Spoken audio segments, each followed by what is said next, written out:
चलो, hello my dear student, आज हम लोग स्टार्ट करेंगे क्या, समांतर प्लेट संधारित्र। समांतर प्लेट संधारित्र, पैरेलल प्लेट कैपेसिटर। इसका एक और नाम क्या है, समांतर पट्टिका संधारित्र। ठीक है ना। तो मित्र, संधारित्र में हम लोग पिछले क्लास में क्या पढ़े थे, संधारित्र में दो प्लेटें लगी होती हैं, जिसमें से एक प्लेट पर धन आवेश और दूसरे प्लेट पर ऋण आवेश मौजूद होता है। तो फटाफट हम उसके चित्र देख लेते हैं।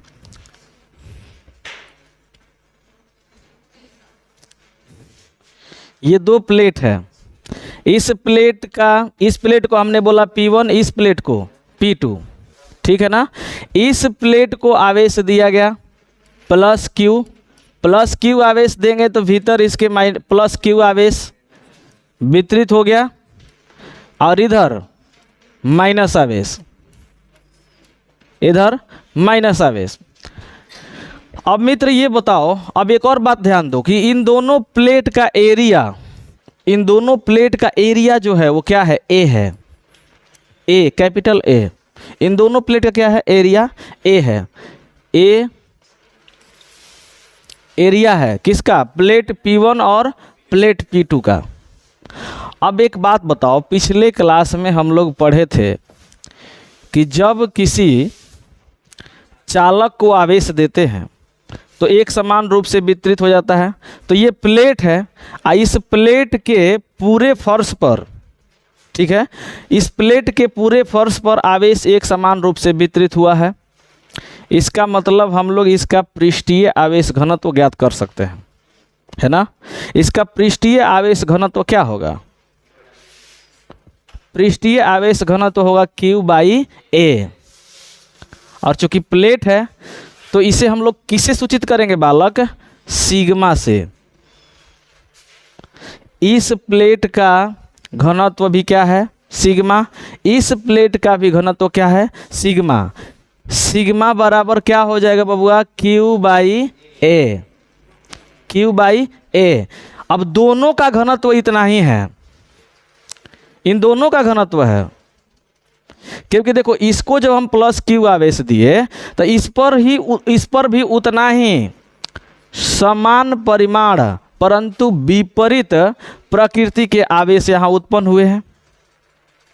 तो इन दोनों प्लेट पर पृष्ठीय आवेश घनत्व कितना होगा, Q/A। जहाँ Q क्या है, उस पर वितरित कुल आवेश, और A क्या है, A है प्लेट की एरिया। किसी को कोई दिक्कत? तो पहले बबुआ इसे क्या लिख दिया जाए, परिभाषा किसका, समांतर प्लेट संधारित्र का। तो सुन लो ध्यान से पहले, वैसा संधारित्र जिसमें समान ज्यामिति मतलब उसका आकार, समान ज्यामिति एवं समान क्षेत्रफल के दो चालक प्लेट अल्प दूरी पर एक दूसरे से समांतर व्यवस्थित हो, उसे समांतर प्लेट संधारित्र कहते हैं। अब साथ साथ लिखो, नोट करो, वैसा संधारित्र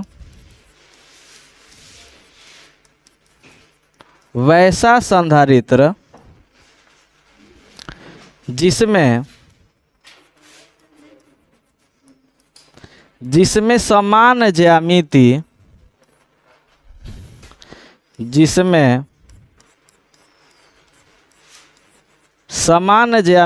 एवं समान क्षेत्रफल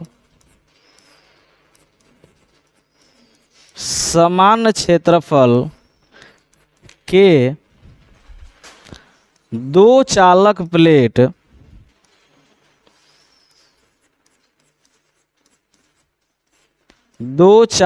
प्लेट अल्प दूरी पर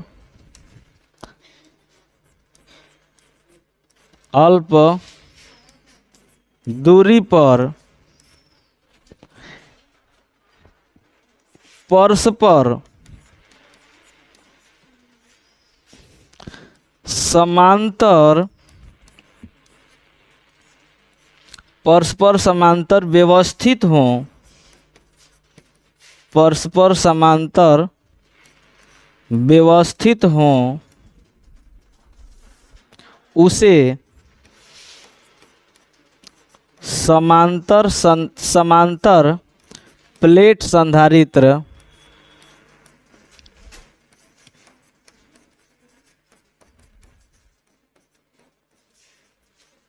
कहा जाता है।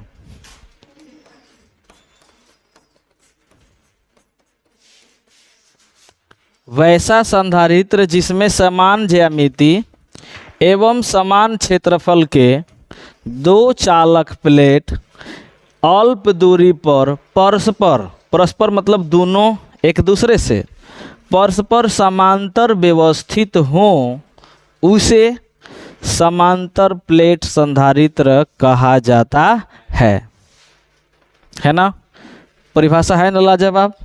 चित्र को देख करके समझ पाओगे तो चित्र मित्र इसके साइड में बना देना, चित्र भी होना चाहिए।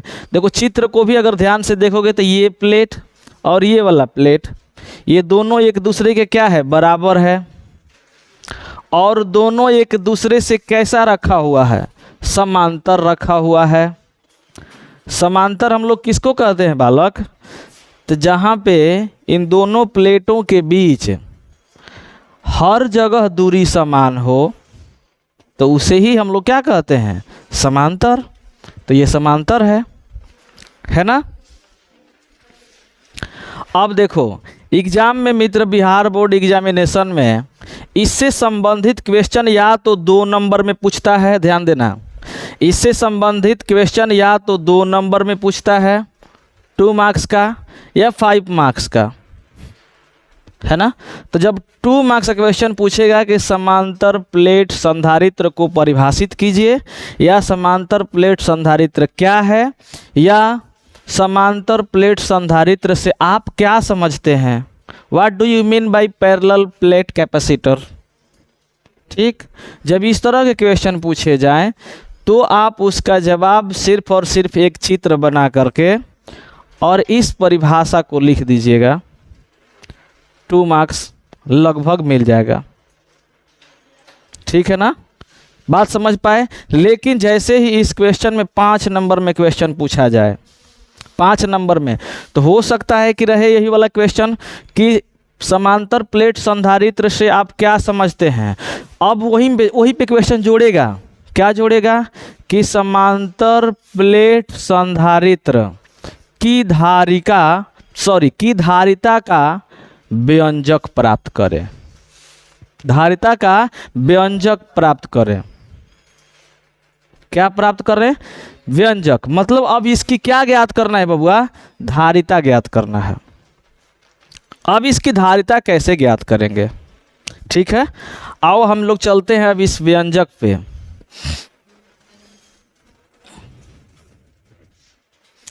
इसके लिए हम लोग क्या करेंगे, धारिता ज्ञात करना है इसका। अब हम लोग को समांतर प्लेट संधारित्र की धारिता, हम डायरेक्ट लिख देते हैं संधारित्र की धारिता, संधारित्र की धारिता। लेकिन बबुआ किस संधारित्र की, समांतर प्लेट संधारित्र की धारिता। अब इसे ज्ञात करने के लिए चलते हैं। आओ थोड़ा सा चित्र को ध्यान से देखो, एक बार चित्र को ध्यान से देखो, एकदम काम करो, एकदम मस्त वाला बात समझो कि ये चालक है, ये चालक है, इस चालक पे इधर कौन सा आवेश है बालक, धन आवेश है, धन आवेश है। अब बाबू अरे बताओ तो इस धन आवेश के कारण, इस धन आवेश के कारण बाहर, अच्छा ये व्यवस्था है तो इसके बाहर एक हुआ इधर वाला क्षेत्र, ये वाला क्षेत्र, ये बाहर वाला ये वाला क्षेत्र। ऊपर तो कहीं आवेश विद्युत क्षेत्र जाएगा नहीं, नीचे भी जाएगा नहीं, भीतर विद्युत क्षेत्र होगा। हमने बोला कि क्षेत्र इसको हम डिफाइन कर देते हैं, एक इधर बाहर वाला, एक इधर बाहर वाला, ठीक है। अब ये बीच वाला ध्यान से समझने का प्रयास करो कि जैसे ही इस प्लेट पर इधर भीतर की ओर धन आवेश हैं तो इस प्लेट के कारण इस तरफ बाएं तरफ विद्युत क्षेत्र की दिशा किधर होगी। कोई वीर है बताने वाला, कोई वीर है,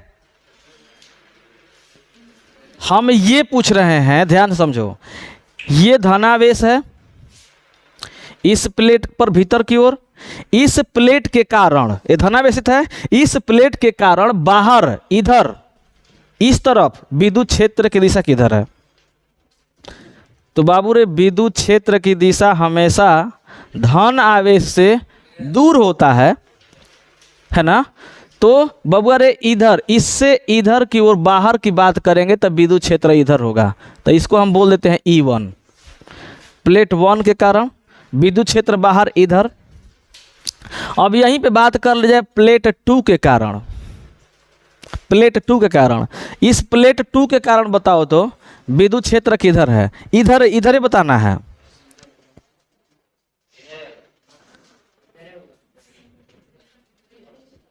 कितने बालक किस बात को समझ रहे? मैं क्या पूछ रहा हूं? मैं पूछ रहा हूं कि इस प्लेट के कारण, यह आवेशित प्लेट है, कौन सा आवेश है इस पर? ऋण आवेश है। तो इस ऋण आवेश के कारण इस तरफ यानी यहां पे विद्युत क्षेत्र की दिशा बतानी है। मित्र, ऋण आवेश की ओर विद्युत क्षेत्र की दिशा जो होती है वो धन आवेश से ऋण आवेश की ओर होता है।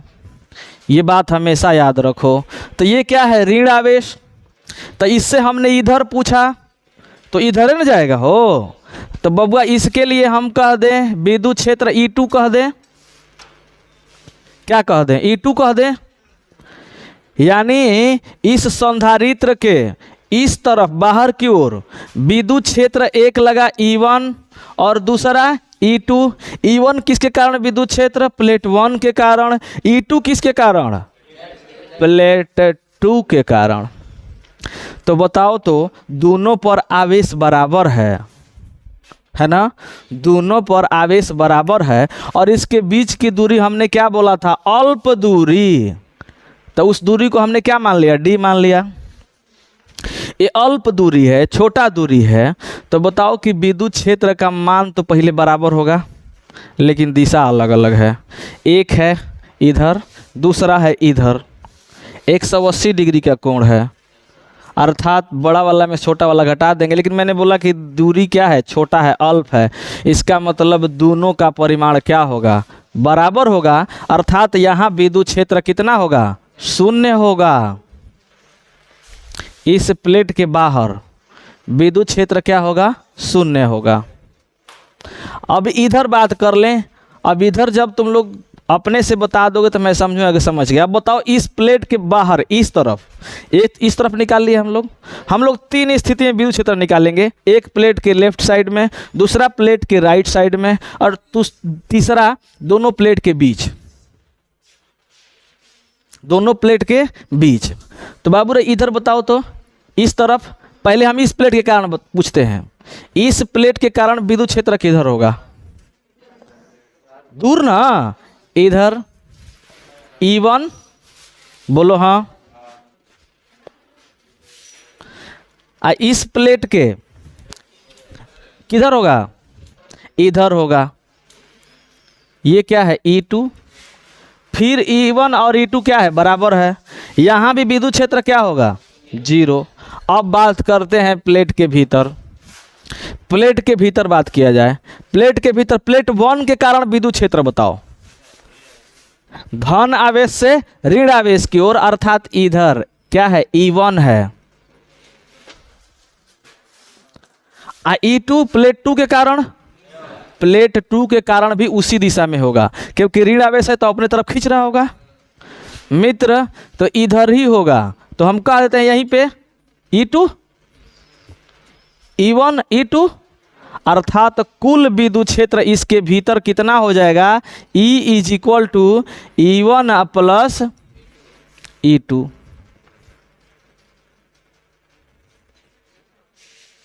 E1 प्लस E2 हो जाएगा कि नहीं हो जाएगा? कहाँ? इस संधारित्र के प्लेटों के बीच विद्युत क्षेत्र।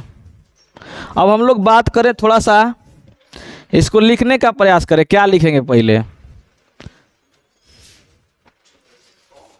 पहले हम करके मान लेते हैं। हमने क्या माना है? इसका एरिया A है, प्लेट P1 और प्लेट P2 का एरिया क्या है, A है, मतलब दोनों बराबर है। तो यहाँ कह देंगे बबुआ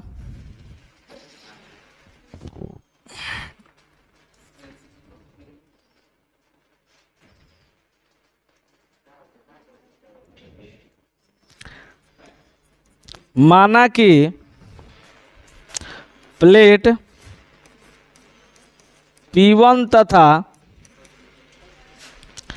P2 का क्षेत्रफल A है, क्षेत्रफल A है, ठीक है। इस संधारित्र के बाहर, इस संधारित्र के बाहर दोनों तरफ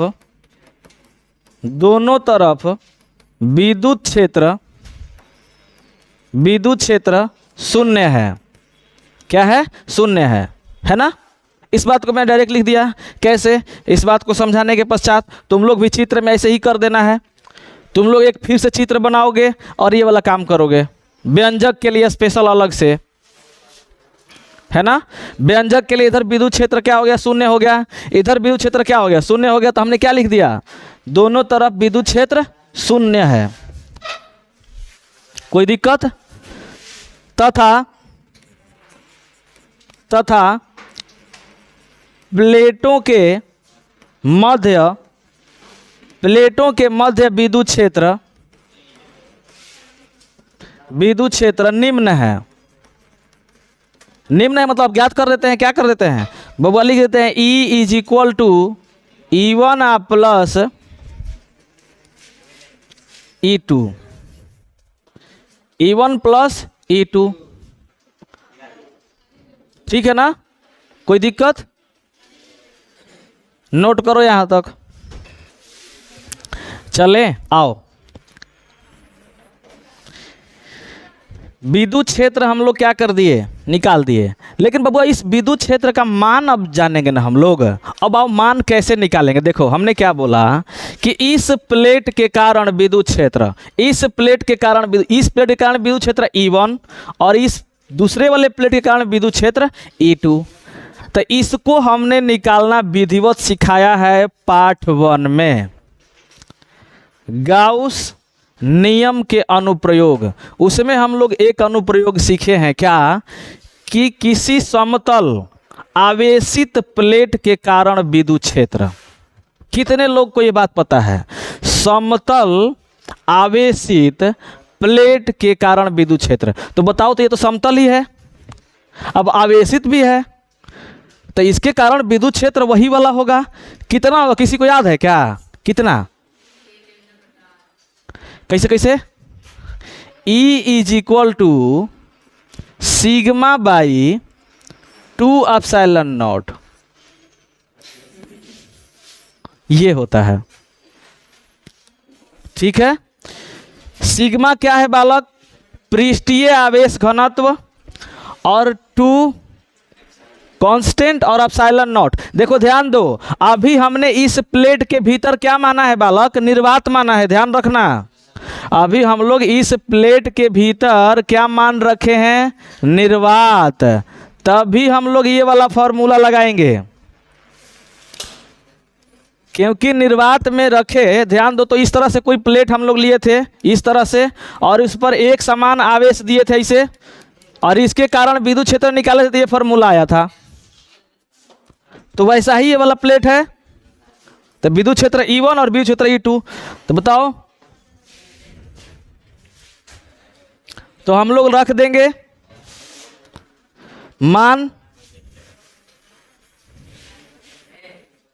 अब मान रखो E is equal to E1 का मान कितना, sigma by 2 epsilon naught plus sigma by 2 epsilon naught. दोनों को जोड़ोगे तो क्या आएगा बालक, sigma by 2 epsilon naught plus sigma by 2 epsilon naught. यहाँ कह देना चूंकि E is equal to sigma by 2 epsilon naught, यही वाला हम लोग मान रखे हैं E1 E2 का, अब बबुआ जैसे ही इसे जोड़ोगे एलसीएम क्या हो जाएगा, 2 एप्सिलॉन नॉट, कट गया एक बचा, तो ये सिग्मा प्लस सिग्मा, तो बबुआ रे ई इज इक्वल टू क्या आ जाएगा, सिग्मा बाई एप्सिलॉन नॉट, ये आएगा। जोड़ोगे 1 1 2, 2 सिग्मा बाई 2 एप्सिलॉन नॉट, 2 से 2 कैंसिल आउट, बचा क्या, सिग्मा बाई एप्सिलॉन नॉट। मतलब इस प्लेट के भीतर विद्युत क्षेत्र है, यहाँ विद्युत क्षेत्र हम लोग क्या ज्ञात कर लिए, सिग्मा बाई एप्सिलॉन नॉट। अब ध्यान रखना यही, अब एक और बात हमने पढ़ाया है, क्या पढ़े हो तुम लोग, अब हमें क्या ज्ञात करना है, देखो विभव ज्ञात करना है, विभवांतर विभव कैसे ज्ञात करेंगे, तो तुम लोग को याद होगा पिछले क्लास में चैप्टर 1 में हम लोग पढ़े थे, नहीं चैप्टर 2 में ही पढ़े हैं, विभव वाले में क्या पढ़े हैं, विद्युत क्षेत्र और विद्युत विभव में संबंध, विद्युत क्षेत्र और विद्युत विभव में संबंध क्या था संबंध, E is equal to D V by D R. ये क्या है, विद्युत क्षेत्र है, ये विभवांतर है और ये इसकी बीच की दूरी है। इसीलिए मैं बोल रहा था कि फिजिक्स हमेशा अपने पीछे वाले टॉपिक से इंटर रिलेटेड रहता है। ये संबंध हमने पढ़ाया था विद्युत क्षेत्र और विभव में संबंध। जिन लोगों को ये क्लियर नहीं होगा जाकर वीडियो में देख लेना है, ठीक है ना। आ जाओ, अब हम लोग क्या करें, लिख दें यदि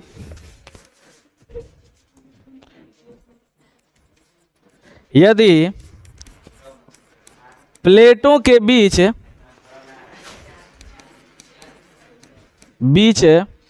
विद्युत क्षेत्र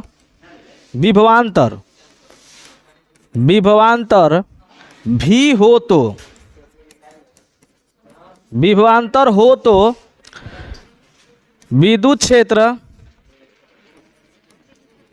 एवं विभव संबंध से, किससे, विद्युत क्षेत्र एवं विभव के संबंध से, ठीक। क्या लिख देंगे बालक, E इज इक्वल टू विभवांतर हमने क्या माना इसके प्लेट के बीच, इस प्लेट के बीच विभवांतर क्या माने, V, तो डी वी की जगह क्या रखेंगे, V बाई दूरी। भाई हमने क्या बोला, E is equal to D V by D R. D V क्या है, विभवांतर है दोनों प्लेटों के बीच, E क्या है, विद्युत क्षेत्र है, और डी आर क्या है, उसके बीच की दूरी है।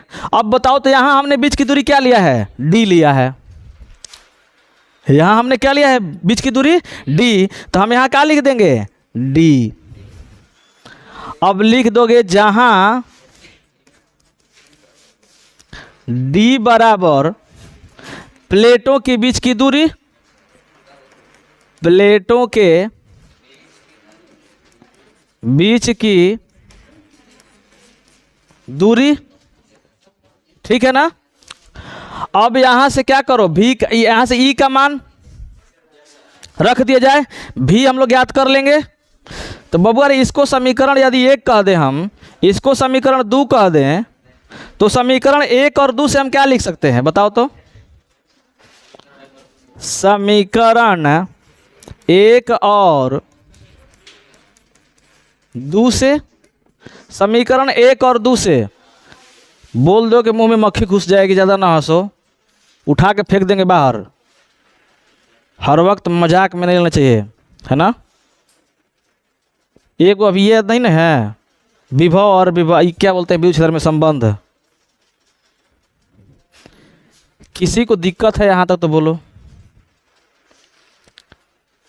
ठीक है। देखो फिर से बताते हैं, ये विद्युत क्षेत्र है, ये क्या है, विभवांतर है, ये क्या है, बीच की दूरी है। हमने इसको पीछे वाले क्लास में पढ़ाया है कि विद्युत क्षेत्र और विभवांतर में क्या संबंध होता है। तो विद्युत क्षेत्र और विभवांतर में ये संबंध होता है ना। ये क्या है बालक, डीवी लिखा है, विभवांतर। तो हमने बोला कि इस प्लेट के विभवांतर को हमने क्या मान लिया, यहाँ पे देखो तो, यदि प्लेटों के बीच विभवांतर क्या हो, भी हो। हमने विद्युत क्षेत्र यहाँ ऑलरेडी कह के क्या रखा है, ई। तो बबुआ हम क्या लिख देंगे, E is equal to D भी के जगह पे विभवांतर, विभवांतर हमने क्या माना, भी, तो भी रख दिए। बीच की दूरी बाबू यहाँ हम लोग क्या लिए हैं, डी लिए हैं। क्या लिए हैं, डी, तो हम डी लिख दिए। अब चूंकि डी को कहीं डिफाइन नहीं किए हैं तो यहाँ पे कह देंगे कि जहाँ डी प्लेटों के बीच की दूरी है। किसी को कोई आपत्ति? अब देखो, इसको हमने बोला कि इसको समीकरण 1 कह दो और इसको समीकरण 2 कह दो। हमें देखो धारिता ज्ञात करना है बालक, तो धारिता ज्ञात करने के लिए हमें आवेश चाहिए और क्या चाहिए, विभव चाहिए, विभवांतर चाहिए। बोलो हाँ। तो भाई आवेश तो सबको पता है कि इसको हमने कितना आवेश दिया है, Q आवेश। अब हमें ज्ञात करना है विभव, तो विभव तो डायरेक्टली इसका हम लोग निकाल नहीं सकते हैं, इसलिए पहले हम लोग क्या निकालें, विद्युत क्षेत्र निकालें। जब विद्युत क्षेत्र निकाल देंगे तो विद्युत क्षेत्र और विभवांतर के संबंध से हम विभव निकाल देंगे, है ना। तो बाबू रे समीकरण 1 और समीकरण 2 को ध्यान से देखो, ई और दोनों ई, लेफ्ट साइड बराबर, राइट साइड अपने आप बराबर। तो हम क्या कह सकते हैं, क्या कह सकते हैं बबुआ, कह सकते हैं V by D is equal to sigma by epsilon naught. किसी को आपत्ति? हमें मान किसका निकालना है, V का, तो हम यहां से कह दें V इज इक्वल टू, इसको यहीं छोड़ दिए, ये नीचे है, कहाँ जाएगा, ऊपर। तो हम कह देंगे सिग्मा इंटू डी बटा में एप्सिलॉन नॉट, है ना। आया यहां तक। अब बबुआ एप्सिलॉन क्या, सॉरी सिग्मा क्या है, Q बाई ए है, पृष्ठीय आवेश घनत्व। सिग्मा का भी मान रख दो, तो V is equal to, sigma के जगह रखोगे, अच्छा अभी ना रखो, अभी छोड़ दो। अब हम लोग डायरेक्ट चले कहाँ, संधारित्र के धारिता। चूंकि संधारित्र के धारिता कितना होता है, डायरेक्ट कह दो, तो चूंकि संधारित्र की धारिता, संधारित्र की धारिता C is equal to Q by V, C is equal to Q by V। अब यहाँ से C is equal to Q और V के जगह पे ये वाला मान रख दो, रखें। चलो बबुआ ध्यान से देखना, C is equal to Q और V के जगह पे sigma by D, sigma into D by epsilon naught, है इतना। अब बताओ ये कौन सा बट्टा है, चौथा बट्टा है ना, कहाँ जाएगा, ऊपर।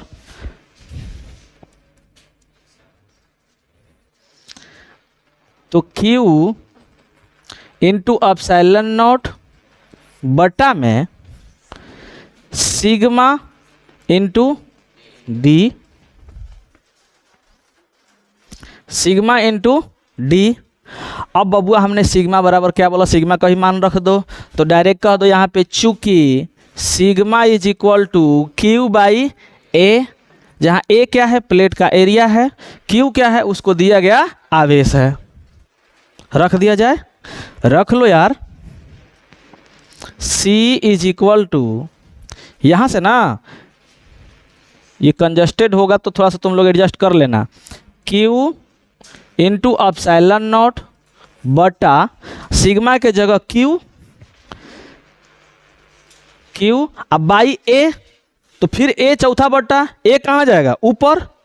डायरेक्ट रख दें, डायरेक्ट रखेंगे तुम लोग गड़बड़ा जाओगे, ए रख देते हैं यहाँ पे, इंटू डी। एक स्टेप और, बस एक स्टेप, तो C इज इक्वल टू, यहाँ सब या लगा देना, C is equal to Q into epsilon naught, A ऊपर जाएगा, ए बाई क्या बचा, Q इंटू डी। ठीक, क्या वही तुम लोग भी देख रहे हो जो मैं देख रहा हूं? क्यू और क्यू, हेलो बहन जी देख रही है ना? यस, क्यू से क्यू उड़ा दीजिए।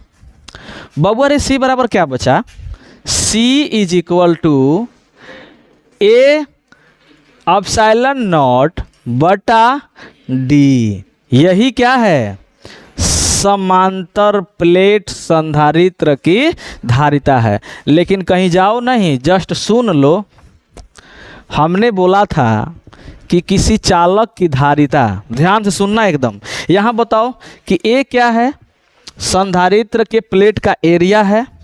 डी क्या है? उसके बीच की दूरी है। एप्सिलॉन नॉट क्या है? एप्सिलॉन नॉट है कि वो प्लेट जो रखा है उन दोनों प्लेट के बीच अभी क्या है? निर्वात है। ये ध्यान रखना, उन दोनों प्लेट के बीच अभी दूसरा कोई माध्यम नहीं है। लेकिन यदि उन दोनों प्लेट के बीच अगर कोई माध्यम आ जाए तब क्या होगा? तो थोड़ा सा बदलाव होगा यार। जब माध्यम हो, डायरेक्ट ये लिख लेना तुम लोग नीचे, यदि दोनों प्लेट के बीच माध्यम हो तो सी को हम लोग क्या कह देंगे? C M. सी एम यहाँ क्या रखोगे? A epsilon naught into epsilon R बटा में डी। ये किसके लिए हो गया? माध्यम के लिए। अब थोड़ा सा इस सूत्र के बारे में चर्चा कर दिया जाए। वो चर्चा क्या है? पीछे के क्लास में तुम लोग को याद होगा कि हमने बताया था कि किसी चालक की धारिता उसके क्षेत्रफल के समानुपाती होता है। क्या यहाँ पे आया? ये कांस्टेंट, ये भी कांस्टेंट। तो बताओ तो किसी संधारित्र की धारिता, किसी संधारित्र की धारिता उसके क्षेत्रफल के समानुपाती होता है, मतलब प्लेटों के क्षेत्रफल के समानुपाती। क्या ये कह सकते हो C is directly proportional to A? यहां से क्वेश्चन 2 नंबर में पूछता है। अगला क्वेश्चन क्या पूछेगा कि संधारित्र की धारिता किन किन बातों पर निर्भर करता है? संधारित्र की धारिता किन किन मार्केट वाला किन कौन कौन से बात पर निर्भर करता है? तो पहला बात क्या कहोगे? पहला बात कहोगे कि किसी संधारित्र की धारिता उसके प्लेट के क्षेत्रफल के समानुपाती होता है, अर्थात क्षेत्रफल पर निर्भर करता है प्लेट के। दूसरा बात क्या कहोगे? दूसरा बात ये वाला कह दोगे, किसी संधारित्र की धारिता उसके प्लेटों के बीच की दूरी के व्युत्क्रमानुपाती होता है ना? तो 1/d कह दोगे। 2 नंबर बात समझ उमझ आ रहा है या नहीं? बोल रहे हो एकदम सावधान के मुद्रा में हो एकदम। हमने बोला देखो ये है नीचे में तो व्युत्क्रम है, इसका मान तुम बढ़ाओगे तो C का मान घटेगा, इसका मान घटाओगे तो C का मान बढ़ेगा। इसका मतलब व्युत्क्रमानुपाती है। तो दूसरा बात क्या कहोगे? किसी संधारित्र की धारिता उसके प्लेटों के बीच के दूरी के व्युत्क्रमानुपाती होता है ना? व्युत्क्रमानुपाती होता है, कह दोगे आराम से। तीसरा बात क्या कहोगे? तीसरा बात कहोगे कि संधारित्र की धारिता उसके प्लेट के बीच के माध्यम पर निर्भर करता है। संधारित्र की धारिता उसके प्लेट के बीच के माध्यम पर निर्भर करता है। 3 ही बात कहना था, आराम से कह लो। ये क्या है जी?